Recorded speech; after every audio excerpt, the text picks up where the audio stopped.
Pyramids of many types have been found all throughout the ancient world, from the Great Pyramid of Giza to the pyramidal burial mounds of the emperors of the Han dynasty to the pyramid-like hills of Bosnia. While the similarities among them are fairly superficial, there are other distant pyramids bearing a striking resemblance to one another. Take, for example, the Prasat Thom Temple at Ko Kha, Cambodia, once the capital of the Khmer Empire. The 30-metre tall structure was built sometime between 928 and 944 AD. Now compare that with the temples of Tikal in Guatemala, built by the Mayan civilization as late as 700 AD. So how is it that these two structures from two different countries, from two different hemispheres, could be so similar? After all, according to the history we learn in school, these two parts of the world did not know the other existed. According to textbooks, it would be generations upon generations later before the Vikings and the Spaniards made their way across the Atlantic. Others have noticed the similarities as well. According to author Peter L. Martinez, these ancient cultures had higher light psychic abilities, as supposedly revealed by someone called the Ancient One. The architectural ideas would have been transferred around to the various cultures through something, in a way we just don't understand, with empirical evidence. The phenomenon is also explained through biochemist and parapsychologist Rupert Sheldrake's concept of morphogenic fields, or basically involuntary subconscious telepathic communications.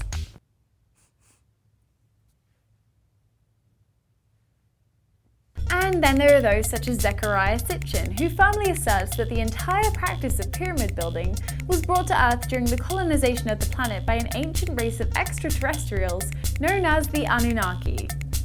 As part of our research, we put the question to the Rocketboom Facebook group, and many suggested it's natural for people to come to the same kinds of conclusions separately.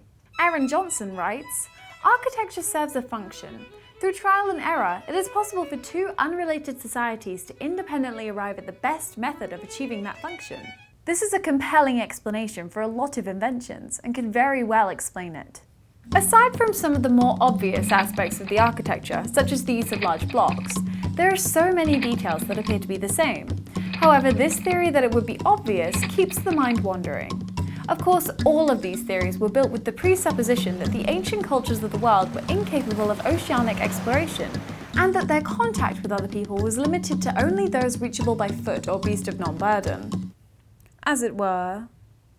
Senior science correspondent for the New York Times, John Noble Wilford, recently compiled a whole slew of professional opinions, suggesting the ability to build and sail in boats may go back not just hundreds or even thousands of years, but hundreds of thousands of years, possibly even to our early pre-human ancestors.